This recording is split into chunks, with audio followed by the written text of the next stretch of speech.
Sonra indi isə biz işıq kvantları mövzusunda ən önəmli hissə ilə tanış olaq.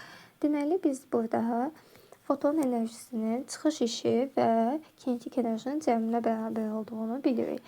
Biz buna deyirik ki, fotoeffekt üçün Einstein qanunudur. Fotoeffekt üçün Einstein qanunu bir neçə üsullarla yazmaq mümkündür. Məsələn, biz foton enerjisinin düsturunu H növ ilə ifadə elədik. Onda biz demişdik ki, çıxış işi minimum qədər enerji vermək lazımdır. Ona görə də enerjinin minimum qiyməti, əgər öz qiyməti H növ-dürsə, minimum qiyməti H növ minimal olur. Yəni, çıxışın yerinə H növ minimal yaza bilərik, plus Y kinetik. Bundan əlavə, bu düsturu fərqli formalarda da yenə də yazmaq olar. Məsələn, H növ olduğu kimi qalar. Burada H növ minimalımızı yazarıq. Plus kinetik enerjinin yerinə mv kvadrat bölü 2 və yaxud da p kvadrat bölünsün 2m düsturundan da istifadə eləmək olar. Yəni, ya mv kvadrat bölü 2 yazar, ya da p kvadrat bölünsün 2m düsturunu yazmaq mümkündür. Bundan əlavə, fərqli bir düstur daha yazmaq olar. Məsələn, biz demişdik ki, enerji həm H növ yazmışdıq, həm də növün yerinə S bölü lambda yaza bilirdik. Deməli, HC bölünsün lambda. Onda burada ifadəmiz necə olacaq? HC bölünsün lambda maksimum. Növ minimumdursa, lambda maksimum olacaq. Üstə gəlinsin mv kvadrat bölünsün 2 və yaxud da p kvadrat bölü 2 və yaxud da kinetik enerjini birbaşa olaraq yazmaq mümkündür. Yaxşı olar. Bəs burada biz nəyə diqqət eləməliyik? Verin. Biz əgər kinetik enerjinin növdən asıllıq düsturlarına baxmış olsaq, baxın, kinetik enerji növdən necə asılıdır? Sonra yadda saxlayaq. Minimal qiymətimiz, bu H-ın qiyməti zaten sabitdir. Bu da minimal bir qiymətdir, bu da sabit sayırıq. Deməli, bu sabit qaldı. Onda kinetiklə H-növ necə asılı olacaq? Düz mütənasib asılı olacaq. Şöyle fikir verin. Biz dedik ki, kinetik enerjimiz deməli H-növdən, yəni növdən düz mütənasib asılıdır. Çünki H sabitdir, yenə də növdən düz mütənasib asılı olur. Düz mütənasib asılılığı biz bilirik necə çəkmək lazımdır. Lakin bir şeyə diqqət yetirmək lazımdır. Burada axı növün özünün minimal bir qiyməti var. Yəni növ müəyyən bir qiymətindən başlayaraq kinetiklə növ düz mütənasib olaraq asılı olur. Yaxşı, mən əgər bu xətti qırıq-qırıq olaraq uzatsam, bax, buradakı kəmiyyət hansı kəmiyyətimiz olur, ona diqqət edək. Şöyle biz bayaq yazdıq ki, Y foton bərabərdir A çıxış plus Y kinetik. Baxın, bu qiymətdə, bu hissədə biz yuxarı getsək, görürük ki, növün hansı qiymətinə uyğun gəlir? 0 qiymətinə. Yəni, bu hissədə növümüz 0-dır. Yəni, enerjimiz 0-a bərabərdir. Çünki enerji H növyə bərabərdir axı. Növümüz 0-dır. Bunun yerinə 0 yazsaq, onda kinetik enerjimiz nəyə bərabər olacaq? Mənfi A çıxışa bərabər olmuş olacaq. Onda kinetik enerjinin buradakı qiyməti bizə nəyi verəcək? Mənfi A çıxışı vermiş olacaq.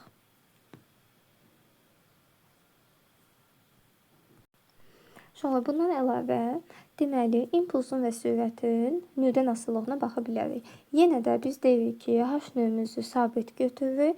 Bu zaman bizim bax, bu sürətimiz növdən necə asılı olmuş olacaq. Sonra fikir versək, sürət növdən, növ sürətdən əgər kvadratik asılıdırsa, onda sürət növdən necə asılı olacaq? Kök altı asılı olacaq. Yenə də minimal qiymətimizi yaddan çıxartmırıq. Deməli, V-nin P-nin tezlikdən asılılığı kök altı asılılıqdır. Bu şəkildə. Yaxşı. Bəs bizim bu, yenə də deməli, bu ifadəmiz sabit qalacaq. Yenə də bunu sabit götürürük. Bizim bəs V-miz burada lambdada necə asılıdır? Şöyle fikir verirsiniz ki, tərs asılıdır. Yəni, burada artıq tərs kvadratikin önəmi yoxdur və yaxud da tərsin kök altına asılı yoxdur. Tərs elə tərs deməkdir. Tərs asılılığımızı isə yalnız lambda maksimal nəzərə almalıyıq. Ona görə də bu şəkildə tərs asılılıq yazmaq mümkündür. Bu bizim hansı qiymətimizdir? Lambda maksimum. Bu isə bizim növ minimal qiymətimizdir. Yəni bir sözlə uşaqlar, əgər qrafiklər yadımızdan çıxarsa, necə asılıydı?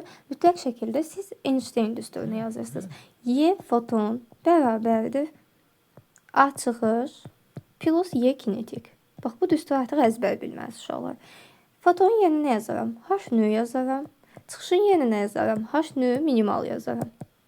Yaxşı, bəs buradakı kinetik enerjinin yerinə nə yazaram? mv kvadrat bölü 2 və yaxud da p kvadrat bölü 2 yazmaq olar. Bizdən soruşsa, əgər kinetik enerji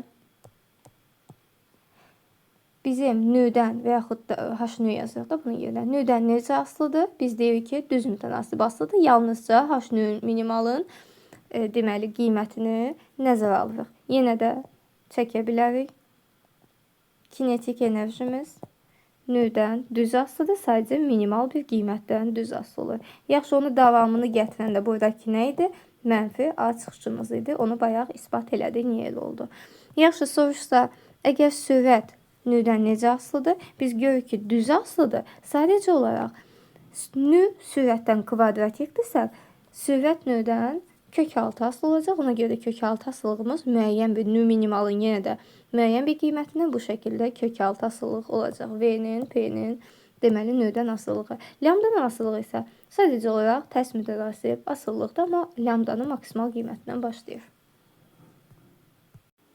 Baxmış olar, burada da distorlarımız hazır şəkildə verilib. Sadəcə olaraq bir dənə bir şeydə nəzərə yetirmək istəyirəm ki, uşaqlar, biz bayaq Y kinetikin yerinə sadəcə olaraq mv kvadrat bölünsün 2 və yaxud da p kvadrat bölünsün 2m-dən söhbət açmışdıq. Yaxşı, Y kinetikin yerinə başqa nə yazmaq olar? Biz bayaq dedik ki, müəyyən bir kinetik enerji qədər deməli gərginlik buraxa bilirdi. Ona da biz deyirik YU saxlayıcı. Yenə də foton yerinə H-nü, çıxışın yerinə H-nü minimal və yaxud da HC bölünsün lambda maksimal yazırıq. Burada da YU saxlayıcı və yaxud da MV maksimal kvadrat bölünsün 2 formasında da Einstein düsturlarını yazmaq olar. Daha sonra kinetik enerjini tapanda H-nüdən A çıxışı çıxıb, kinetik enerjinin yerinə YU saxlayıcı yazıb, yenə də bayaq ki, deməli qrafiklərimiz alınıb. Sadəcə olaraq burada əgər müqayisə istəsək ki, A hansında böyüdür? Biz bilirik ki, A'mız nədən asılıdır? Nüdən asılıdır. Ona görə də 2 birdən böyük olduğuna görə A2 böyüdür A1-dən.